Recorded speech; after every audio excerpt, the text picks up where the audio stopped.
جب بندہ اللہ کا ذکر کرے، اللہ کی یاد کرے، اللہ کا نام لے، تسبیح پڑھے، تحلیل کرے، تکبیر کرے اور دیگر کلمات خیر کہے، قرآن مجید کی تلاوت کرے اور نمازیں پڑھے یا جتنے بھی اعمال خیر ہیں جو ذکر کے زمرے میں آتے، جب وہ اللہ کا ذکر کرے تو اس کے دل میں ایک فرحت اور ایک خوشی محسوس، یعنی طبیعت میں گھٹن نہ ہو، طبیعت کے اندر پست کی کیفیت و قبض کی نہ ہو، تو یہ سمجھ لو کہ اس کا اللہ اس کے ماضی کے عمل قبول کر چکا ہے اور اس کو اس لیے ذکر سے وحشت نہیں ہے۔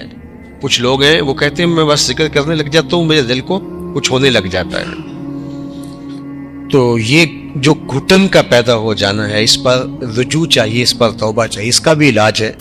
اگر کوئی ایسا شخص ہے کہ جب وہ کہتے ہیں کہ میں بڑے شوق سے قرآن مجید کھولتا ہوں تو بس بڑا مشکل ہو جاتا ہے میرے لیے، تسبیح پکڑتا ہوں تو مشکل ہو جاتا ہے، کئی لوگوں کو سارے کام اس وقت یاد آ جاتے ہیں، یا میں ابھی بیٹھا ہوں تو فوری دستک ہو جاتی ہے، کوئی آ جاتا ہے، تو اس کے لیے حالات پیدا نہیں ہوتے، اور اگر وہ کچھ پڑھے بھی تو اس کے لیے فرحت کی کیفیت پیدا نہیں ہوتی۔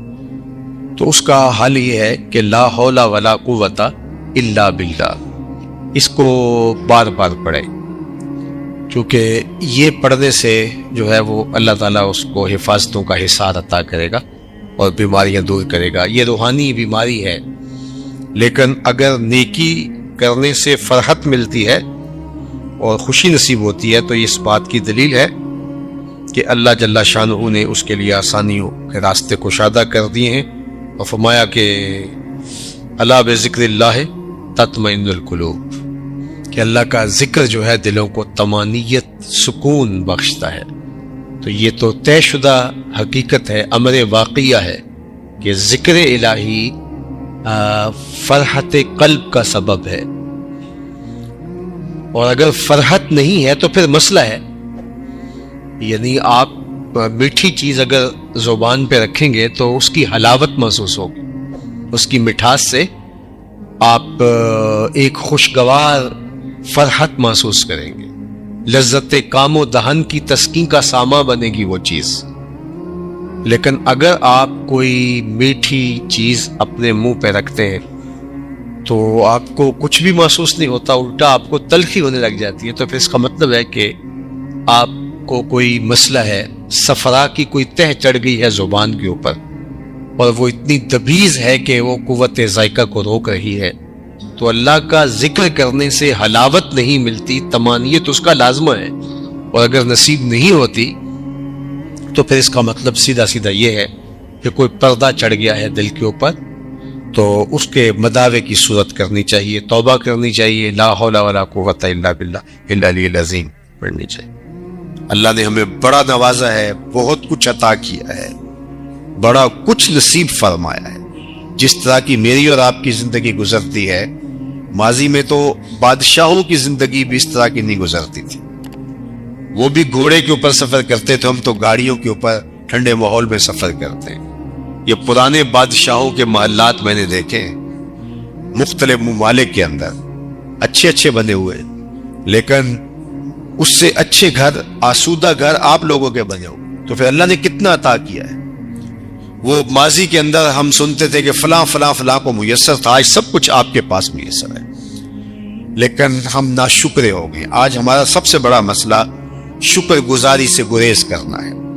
سویر سے لے کر شام تک ہمیں یہ شکوے ہیں، اٹھتے ہوئے یہ شکوے کہ ہمارے پاس یہ نہیں، ہمارے پاس یہ نہیں، ہمارے پاس یہ نہیں، ہمارے پاس یہ نہیں۔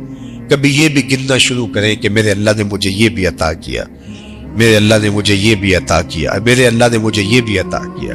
ہم نے تو جب سے ہوش سنبھالی یہاں آسودگی دیکھی ہے، بچپن ہمارا اچھا گزرا، جوانی اچھی گزری، لڑکپن اچھا گزرا، اب بڑھاپا بھی ٹھیک گزر رہا ہے، لیکن یہ کتنے لوگ ہیں کہ جنہوں نے پوری زندگی مشقتوں میں گزاری، لیکن اس کے باوجود وہ بات بات پہ الحمدللہ کہہ رہے ہیں، اور ہم کہتے ہیں کہ بس جس کے پاس 3-4 کروڑ کی گاڑی بھی ہے، 10 کروڑ کا بنگلہ بھی ہے، بینک بیلنس بھی ہے، اللہ تعالیٰ نے سونے کڑیل جوان بیٹے بھی دیے ہیں، اللہ تعالیٰ نے گھر کو آبادیاں دی ہیں، خوشیاں دی ہیں، صحت دی ہے، تھوڑا سا ڈالر اوپر نیچے ہو گیا تو وہ کہتا ہے جی بس برا حال ہو گیا. اللہ کا شکر ادا کرنا سیکھیں, اس کی رضا کے دائرے میں رہیں. یہ نہ دیکھیں کہ کیا نہیں ہے, یہ دیکھیں کیا ہے. میرے اور آپ کے آقا و مولا نے کتنا خوبصورت ارشاد فرمایا, انظروا الی من هو اسفل منکم, فرمایا اپنے نیچے دیکھنے کا مزاج پیدا کرو, تم اللہ کے شکر گزار بن جاؤ. اوپر دیکھو گے تو ظاہر ہے ایک 2 کنال کے بنگلے میں رہنے والا شخص جب 6 کنال کا بنگلہ دیکھے گا تو وہ اس کو تنگ محسوس کرے گا. یہاں مسائل ہیں, وہ کہتا ہے گاڑیاں صحیح پارک نہیں ہوتی, یہ مسئلہ ہے, یہ مسئلہ ہے, یہ مسئلہ ہے. لیکن وہ جو 3 مرلے کے کرائے کے گھر میں رہتے ہیں, اگر اس کو دیکھے گا تو اس کی آنکھوں سے تشکر کے آنسو ٹپکیں گے کہ میرے مالک تو نے مجھے کیا عطا کر, کیا کیا نعمتیں تو نے مجھے عطا کی. ہمیں معمولی سی تکلیف ہو تو ڈاکٹر کے پاس چلے جاتے ہیں اور کہتے ہیں اعلیٰ سے اعلیٰ اور اچھی سے اچھی دوائی تجویز کیجیے. اور میں اس بوڑھی عورت کو بھی جانتا ہوں کہ جو ہاتھ میں بوتل پکڑے مجھے کہتی ہے دم کر دیجئے, مجھے ہارٹ کا مسئلہ ہے. تو میں نے کہا آپ دوائی لیا کریں, تو وہ کہتے ہیں کہ دوائی کے تو پیسے نہیں, اس لیے تو دم کروانے آئے. اللہ اکبر. تو اب دوائی کس کو ضرورت ہے, اور دوسری جانب عامل ہے وہ اس کا گاہک ہوتا ہے, وہ اس کا گاہک ہوتا ہے, وہ مجبور, وہ مفلوق الحال جو مجبور ہو کے آئی ہے. اس کو تو چاہیے تھا کہ اس کو دوائی لے کر کے دیتا, لیکن وہ کہتا چلو مجھے ایک گاہک مل گیا, اس کو اشتہار بھی بناتا ہے. تو آج ذرا دیکھیے پھیلے ہوئے دنیا کے اوپر درد, ہم اللہ کا شکر ادا کریں کہ اللہ نے ہمیں جس حالت میں رکھا ہے. فرمایا انظروا الی من هو اسفل منکم, اپنے نیچے دیکھنے کا مزاج پیدا کرو. اپنی مٹی پہ ہی چلنے کا سلیقہ سیکھو, سنگ مرمر پہ چلو گے تو پھسل جاؤ گے. اوپر ہی دیکھنا ہے, نیچے دیکھنا ہی نہیں ہے. تو جب بات آئی دین کی تو اس وقت ہم اپنے نیچے دیکھتے ہیں, فلاں بخشا گیا تو ہم بھی بخشے جائیں گے. اچھا اگر وہ نہ بخشا گیا تو کیا کہانی ہے؟ ہمیں بتایا گیا ہے دین میں اپنے اوپر دیکھو, یار فلاں اتنے مرتبے, اتنے نوافل بھی اس کو نصیب ہے, اشراق بھی, تہجد بھی, فلاں فلاں بھی, بالکل وہ رزق حلال کماتا ہے, مشکوک پیسہ اپنے مال میں شامل نہیں ہونے دیتا, اس کی طرف دیکھو. وہاں ہم نیچے دیکھتے ہیں, دیکھو فلاں تو دن رات لوٹ رہا ہے, تو کوئی بات نہیں, ہم نے پھر 2 کما لیا تو کیا ہوا. اور جب بات دنیا کی آتی ہے اس وقت ہم اوپر دیکھتے ہیں, جبکہ ہمیں کہا گیا دنیا میں اپنے نیچے دیکھو, دین میں اپنے اوپر دیکھو, سوکھے ہو جاؤ. تو اللہ کی نعمتوں پر شکرانے کا مزاج پیدا کرو. آپ گھر جاتے ہیں, جب بھوک لگتی ہے تب کھانا مل جاتا ہے. وہ بھی ہے کہ جن کو دن میں 1 مرتبہ کھانا مشکل سے ملتا ہے. ہم نے بہت برے حالات دیکھے اور لوگوں کو شاکر پایا, صابر پایا. سیریا کے اندر وہ جو 40 لاکھ لوگ پڑے ہوئے, آپ وہاں سے گزر جائیں تو بعد میں جینا مشکل ہو جاتا ہے. وہاں عورتیں 6 بیوہ لے کے بیٹھی ہوئی ہیں, بچے ان کے شوہر شہید ہو گئے, ان کی بیٹیوں کے جو ہے وہ شوہر شہید ہو گئے, اور ان کے یتیموں کو لے کر کے بیٹھے پھٹے ہوئے خیمے.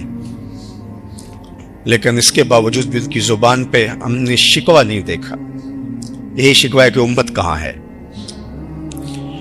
تو اللہ جل شانہ مجھے اور آپ کو یہ توفیق دے کہ ہم اللہ نے جو ہمیں عطا کیا ہے اس پر شکر گزاری, اگر تم شکر کرو گے وہ تمہیں اور زیادہ دے گا, اگر ناشکری کرو گے تو اللہ تعالیٰ بے نیاز ہے. یار کوئی آپ کو مشکل وقت کے اندر, اوکھے ویلے, سردی کے موسم میں تڑپتے ہوئے آپ کہیں سے آئیں, بے چین ہو اور جسم ٹھٹر رہا ہو, تو گرم دودھ کی پیالی پلا دے, ساری زندگی اس کو نہیں بھولتے.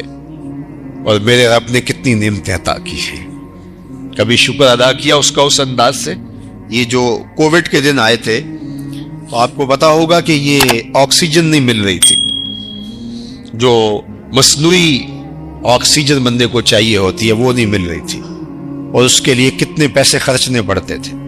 تو میں نے ان دنوں میں بھی کہا تھا, آپ کو شاید یاد ہوگا, کہ اللہ یہ ہمیں روز مفت عطا کرتا ہے, وافر مقدار میں ہمارے لیے پیدا کر رکھی ہے.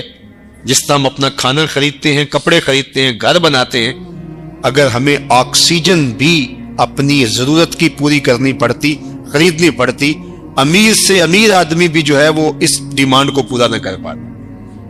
آکسیجن کے سلنڈر نہیں لوگ لائنوں میں لگے ہوتے اور کتنے لوگ مر جاتے آکسیجن نہ ملنے کی وجہ سے, لیکن میرے رب نے اس کو مفت عطا کیا ہوا ہے. سورج کی روشنی مفت عطا کی ہے, چاند کی چاندنی مفت عطا کی ہے, ہوائیں, زمین, آسمان. یہ اس لیے ہمیں احساس نہیں ہے کہ ان کی نہ لوڈ شیڈنگ ہوتی ہے اور نہ اللہ ان کا بل بھیجتا ہے, نہ اضافہ ہوتا ہے, نہ کچھ نہیں ہوتا. تم اور میں جتنے بھی نافرمان ہو جائیں, اس نے کبھی سورج کو نہیں روکا کہ ان کے گھر میں روشنی نہیں بھیجتا. لیکن یہ بات ذہن میں رکھو, وہ دنیا کے ساز و سامان اسے بھی دیتا ہے جس سے راضی ہے, اسے بھی دیتا ہے جس پہ راضی نہیں, لیکن دین اور دل کی دولت صرف اسے دیتا ہے جس پہ راضی ہوتا ہے. جس کو دل کی کائنات مل گئی اس کو بہت بڑا خزانہ ملا, اور جس کو یہ نصیب نہیں ہے, اس کا دل بنجر ہے, خالی ہے, کچھ بھی نہیں ہے اس کے دل کے اندر, اس سے بڑا محروم کوئی نہیں ہے.